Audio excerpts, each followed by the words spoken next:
भारत एक ऐसा देश है जिसका संबंध हिंदू धर्म के अनेक ऐसे राजाओं और महाराजाओं से जुड़ा है जो अपना समय समय पर सब कुछ निछावर कर मोह माया को त्याग कर वैराग्य और संन्यास जीवन को धारण किया है।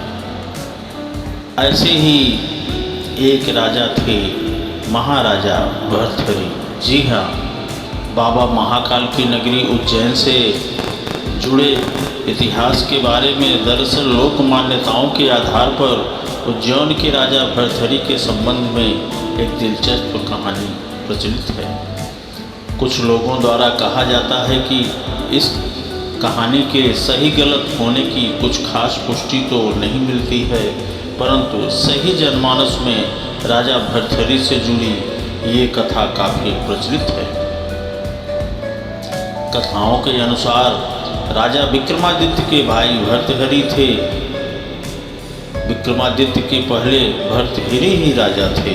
कहा जाता है कि उन दिनों शहर में बाबा गोरखनाथ का आगमन हुआ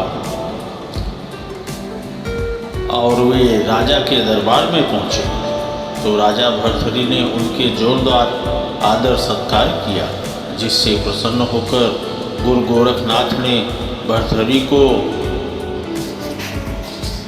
एक फल दिया और कहा कि इसे खाने से वह सदैव युवा एवं सुंदर बने रहेंगे और साथ ही हरदम जोश में रहेंगे, यानी उन्हें कभी बुढ़ापा नहीं आएगा। फल लेकर गुरु गोरखनाथ से वरदान पाकर राजा भर्तृहरि ने पुनः उनका आदर सत्कार किया और उन्हें विदा किया।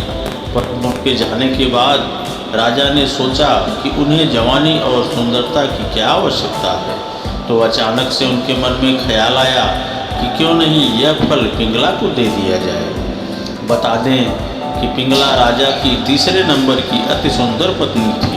उन्होंने सोचा कि यह फल पिंगला खा लेगी तो वह सदैव सुंदर और युवा बनी रहेगी। अपनी तीसरी पत्नी पर राजा अत्यधिक उत्तेजित मोहित थे, अतः उन्होंने यह सोचकर वह फल अपने तीसरे नंबर की अति सुंदर पत्नी पिंगला को दे दिया। कहते हैं कि रानी पिंगला भर्तृहरि पर नहीं बल्कि उसके राज्य के कोतवाल पर मरती थी और उससे संबंध थे। लेकिन सबसे आश्चर्य की बात तो यह निकली कि कोतवाल एक वेश्या से प्रेम करता था और उसने उस चमत्कारी फल को उस वेश्या को यह सोचकर दे दिया कि वह इसे खाकर सदा के लिए जवान और सुंदर बनी रहेगी, जिसके चलते मेरी इच्छाओं की पूर्ति होती रहेगी। परंतु वेश्या तो वेश्या होती है। जब बलोल मिला तो उसने सोचा कि अगर वो इसे खा लेगी तो वह सदा के लिए जवान और सुंदर बनी रहेगी, तो उसे यह गंदा काम हमेशा के लिए करना ही पड़ेगा।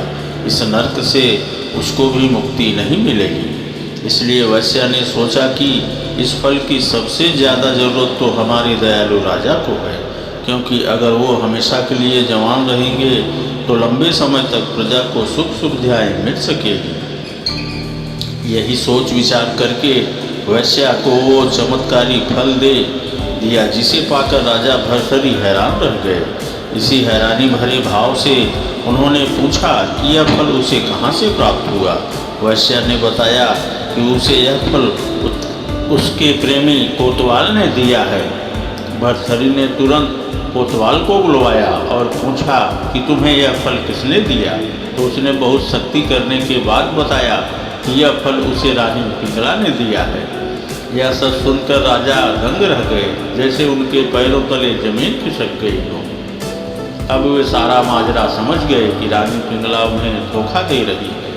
अपनी प्रिय पत्नी के धोखे से भर्तृहरि के मन में वैराग्य उत्पन्न हो गया और वे अपना संपूर्ण राज्य विक्रमादित्य को सौंपकर उज्जैन की एक गुफा में तपस्या करने चले गए।